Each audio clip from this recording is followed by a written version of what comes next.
Hola, buenos días. Soy Rosa Eugenia Montes de la Universidad de Extremadura y el título de mi comunicación es El autor implícito, una categoría narratológica controvertida. Mi intención es, primero, hacer un recorrido por la historia del concepto y del término, hablar del debate que suscitó y más tarde centrarme en las dicotomías fundamentales que han vertebrado las discusiones sobre este fenómeno. Bien, fue el profesor de Chicago Wayne C. Booth quien acuñó la noción de autor implícito en su famosa obra The Rhetoric of Fiction en 1961. Y desde entonces, tanto el concepto como su denominación se han granjeado partidarios, entusiastas y detractores acérrimos, hasta el punto de que la polémica sigue abierta en la actualidad y, como dice Dan Shen, no da señales de amainar. Prueba de ello es el monográfico introducido por Brian Richardson que la revista Style dedicó al tema en 2011 y entre cuyos signatarios figuran Marie-Laure Ryan, James Phelan y King y Mueller. Pero aún en años posteriores, el asunto sigue suscitando interés bibliográfico. Smith publica en 2019 un útil estado de la cuestión, por ejemplo. La larga trayectoria investigadora del propio Booth, fallecido en 2005, le permitió abundar en su idea primitiva y apostillar su propuesta original hasta entrado el siglo XXI. Poco antes de su muerte, firmó el artículo Resurrection of the Implied Author. Why bother? ¿Por qué molesta el autor implícito? ¿Quién o qué es el autor implícito? En 1961 dice Booth: cuando escribe, el autor no crea simplemente un hombre en general, ideal, impersonal, sino también una versión implícita de sí mismo que es diferente de los autores implícitos que nos encontramos en las obras de otros. Cualquier historia será ininteligible a menos que incluya, no importa en qué forma sutil, la cantidad de narración necesaria no solamente para hacernos conocer el sistema de valores que le da su significado, sino también, más importante aún, para disponernos a aceptar aquel sistema de valores.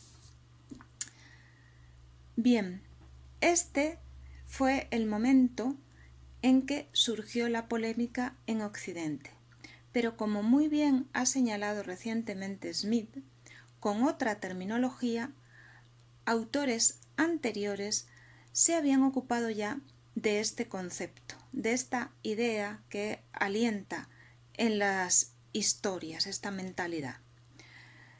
Ya en los años 20 del siglo pasado, aborda el problema Tinianov. Parece que no hay ningún asunto interesante en la teoría literaria de nuestro tiempo que no fuese abordado ya o planteado por los teóricos rusos. Se habla de personalidad literaria. Boris Korman, por ejemplo, habla de conciencia de la obra. Por otra parte, en la década de los 30, en Chequia, Mukarovsky dice que es un sujeto abstracto, esta entidad, que nunca debe confundirse con el individuo real, que es el autor o el receptor. Una vez, en 1961, publica Booth sus ideas, surgen rápidamente detractores, entre ellos Hempfer o Zipfel, que acusa al autor implícito de ser un ente superfluo para la teoría de la narrativa. Asimismo se muestra detractor Genet.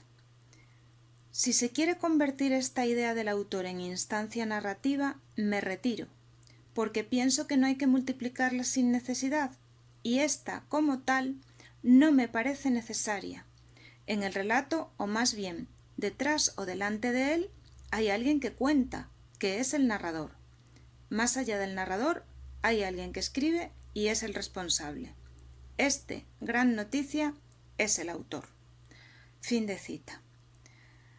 Nining recusa al autor implícito porque entiende que es una instancia no personificada. Tampoco Booth dijo que fuera personificada, le dio el nombre de autor implícito. Ciertamente la mentalidad del texto, el mensaje del texto no es una entidad representada. King y Mueller reprochan que ni Booth ni el resto de los estudiosos que se sirven de la expresión dicen cómo puede identificarse al autor implícito en un texto dado.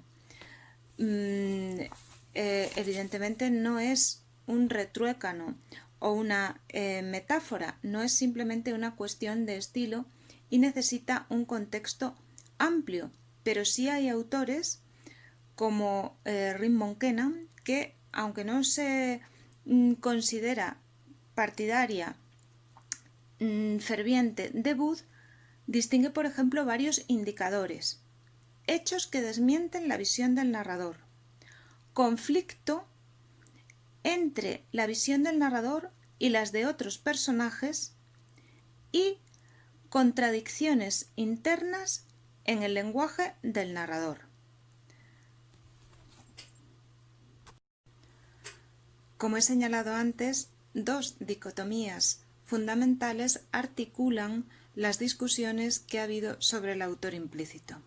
La primera, si se trata de un ente intencional o no intencional, es creación del autor o fenómeno de recepción. Por ejemplo, para Lancer sería lo segundo. Según Shem, en su obra de 1961, Booth incide más en la intentio operis, mientras que en la resurrección del autor implícito incide más en el fenómeno de lectura. Y, en segundo lugar, la otra gran discusión es la distancia entre autor implícito y narrador por una parte, y entre autor implícito y autor real o empírico por otra. El aislamiento del autor implícito resulta más factible en ciertas novelas de relator homodiegético, cuando se acusa una distancia entre éste y la idea que parece prevalecer en la obra. Dos son los tipos de narrador no fiable, no fidedigno por excelencia. Los narradores que tienen un conocimiento menor, evidentemente, que el autor implícito, y aquellos narradores que presentan una distancia ideológica respecto al autor implícito.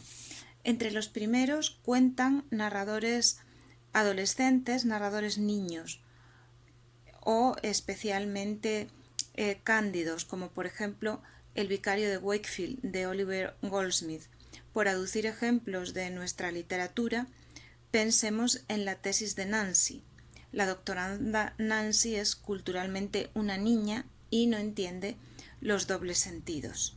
Si la distancia es ideológica, nos adentramos en un terreno más enjundioso y de cierta subjetividad. Hay casos muy evidentes, pero entonces quizá son demasiado evidentes, como el antagonismo entre el autor implícito de 5 horas con Mario de Delibes y el personaje emisor de la voz narrativa, Carmen, su viuda.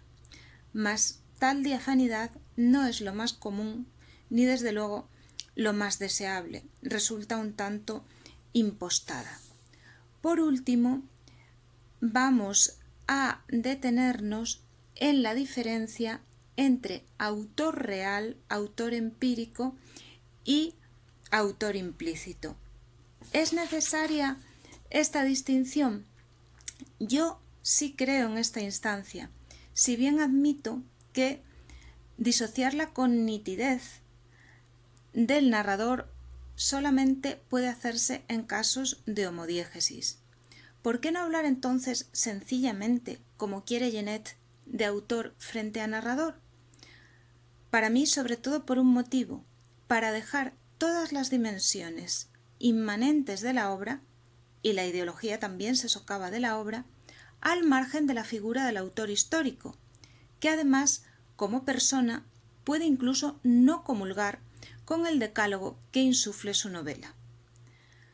Toda historia, toda película, toda obra de teatro, como se plantea ya en 2011 en el monográfico de Style, en definitiva, las artes que tienen tema, como decía Mukarovsky, tienen un autor implícito, una mentalidad, una visión de mundo detrás. Muchas gracias.